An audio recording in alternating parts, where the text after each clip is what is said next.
Bon, dans cette vidéo, je vais t'expliquer simplement comment organiser ton année, organiser donc ton année, tes trimestres, tes mois, tes semaines, tes journées, etc. Et quelle méthode utiliser aussi, quelle est la méthode que moi j'utilise personnellement. Et afin en fait que tu puisses toi avoir ton organisation d'ici la fin de cette vidéo, que tu puisses savoir comment t'organiser et organiser tes projets. Parce que sache que tout ce qui va être procrastination, manque de motivation, etc.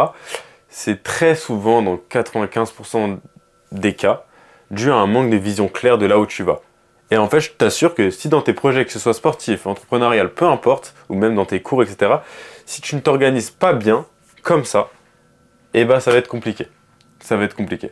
Chacun a ses manières de fonctionner aussi, en termes psychologiques, on est tous différents. Mais je peux t'assurer que faire ça, ça t'aidera beaucoup plus à avoir une vision de là où tu vas et être beaucoup plus motivé au quotidien. Et c'est-à-dire qu'être discipliné, en vrai, ce sera, pas une épreuve.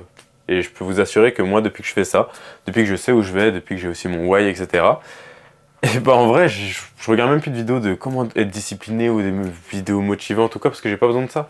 Je sais où je vais, je sais c'est quoi ma vision, etc. Et donc, le fait d'avoir même mon plan sur l'année, mes objectifs d'année, c'est parfait. Donc, sans plus tarder, on rentre dans le vif du sujet. Le but, c'est pas de faire une intro de malade. Donc, premier point, ça va être, hop, objectif d'année. Objectif d'année, donc, je vous invite à bien les fixer. Donc vraiment fixer des objectifs assez ambitieux. Moi par exemple j'avais fixé 10 000 abonnés à la base pour mon Insta.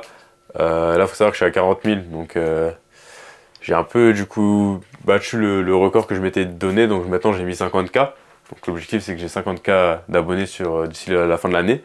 Et il faut qu'en fait vos objectifs que vous fixez d'année, ils soient spécifiques, mesurables, atteignables, réalisables et temporels. Qu'est-ce que j'entends par là? Et en fait, c'est la méthode SMART. La méthode SMART, donc S, c'est spécifique.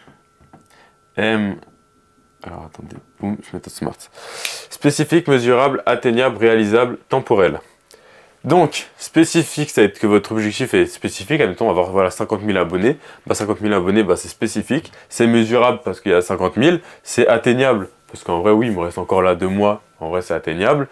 Réalisable, du coup c'est possible, enfin non, R c'est réaliste, pardon. R c'est réaliste, donc réaliste, hein, c'est pas, je dis pas que je veux pouvoir sauter de ma fenêtre et voler, non vraiment c'est un truc qui est tangible. Et temporel, ça veut dire qu'il y a quand même un temps qui est défini, donc c'est la fin de l'année. Donc vous pouvez utiliser cette méthode pour fixer un peu tous vos objectifs au quotidien, ça aide énormément et ça suffit amplement. Maintenant, point important, donc objectif d'année, ça une fois que vous avez fixé ça, c'est parfait. Maintenant vous allez devoir faire une sorte de plan d'action sur l'année. Donc Q1, Q2, Q3, Q4. Donc il faut savoir qu'admettons, vous êtes en début d'année, janvier, vous allez faire votre Q1. Votre Q1 c'est quoi? C'est les trimestres en fait. Ça c'est le trimestre 1, trimestre 2, trimestre 3, trimestre 4. C'est donc janvier, février, mars, avril, mai, juin, juillet, août, septembre, octobre, novembre, décembre. Donc voilà. Le plus important c'est de définir vos objectifs du trimestre dans lequel vous êtes. Pourquoi? Parce qu'en fait, il faut savoir qu'en un mois, enfin en 3 mois, tout peut changer, toute votre vie peut basculer, vous pouvez faire des rencontres, changer totalement votre plan d'action. Et il faut savoir que ce que vous allez devoir juste bien définir, c'est vos 3 premiers mois, on va dire en termes d'objectifs, en tout cas en termes d'objectif final, là, à la fin des 3 mois, il faut que ce soit précis, net, clair, il n'y ait pas de flou. Par contre, au niveau de ça, le 2, le 3 et le 4, vous pouvez mettre plus de flou. Mettre environ, j'atteindrai environ ça, j'aurais fait ci environ, j'aurais fait ça. Dans le sens où ça va bouger forcément. Moi, depuis le début de l'année, j'ai dû le refaire peut-être 15-20 fois, mon plan d'action, parce qu'il y avait plein de choses qui bougeaient, plein de choses que je pensais bonnes, au final qui servaient à rien. Enfin, donc voilà, c'est important juste de bien définir le quarter, c'est ce que les Ricains disent, donc en gros le trimestre dans lequel vous êtes. Maintenant, une fois que vous avez fait donc votre Q1, Q2, Q3, Q4, mais bon, le plus important c'est celui dans lequel vous êtes, c'est parfait. Maintenant, vous êtes dans quel mois? Là, je fais cette vidéo moi en mois d'octobre, et je dois définir mes objectifs du mois d'octobre.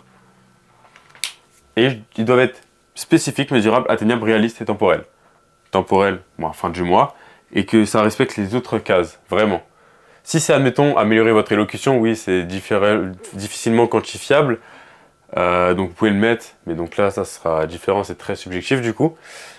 Mais c'est important de définir vos objectifs de mois. En faisant ça, vous aurez une vision en fait globale sur votre trimestre, et vous saurez quoi faire au niveau du mois pour remplir votre trimestre, remplir les objectifs du trimestre.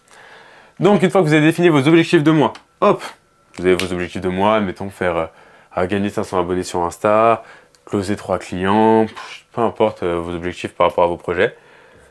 Et ça s'arrête pas là. Il va falloir chaque semaine, donc chaque fin de semaine, moi je le fais le dimanche, définir vos objectifs de la semaine prochaine.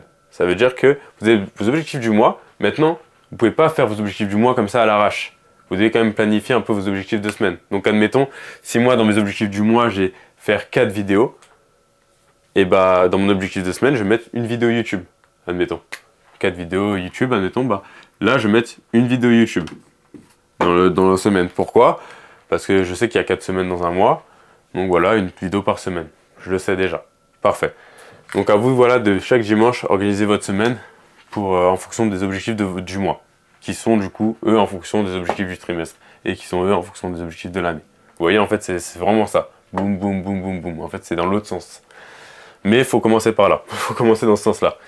Donc, objectif d'année, trimestre, mois, semaine, et maintenant journée. C'est simple, journée. Journée, c'est quoi du coup? Journée, c'est simplement la veille pour le lendemain, vous prévoyez votre journée en fonction du coup de vos objectifs de semaine. Aussi simple que ça. Parce que vos objectifs de semaine, vous les aurez déjà fait en fonction de votre mois. C'est-à-dire qu'en fait, vous aurez juste à chaque fois à faire ce schéma-là que je vous ai montré. Donc vos objectifs pour le lendemain, faites-les vraiment la veille pour le lendemain. Ne les faites pas le matin en vous levant, parce que ça va être éprouvant, ça va être énergivore, ça va vous faire perdre de l'énergie, et ça peut vous amener à beaucoup plus procrastiner. Alors que si vous avez déjà écrit, ok, de telle heure à telle heure, je vais faire ci, environ, de telle heure à telle heure, je fais ça, je me bloque un créneau là pour faire ci, pour faire ça, par rapport à mes objectifs de semaine, parfait, c'est plié, et c'est parfait. Et vraiment prioriser, parce que vous verrez que vous aurez sûrement beaucoup d'objectifs dans vos mois, etc. Prioriser ce qu'on appelle le 20%. Qu'est-ce que le 20%? C'est les 20% du coup de travail que vous allez faire qui vont vous apporter 80% de résultats. Admettons, vous êtes dans le business, ça va être tout ce qui va être prospection et vente qui va être le 20% pour vous apporter du coup l'argent à la fin. Et là c'est pareil.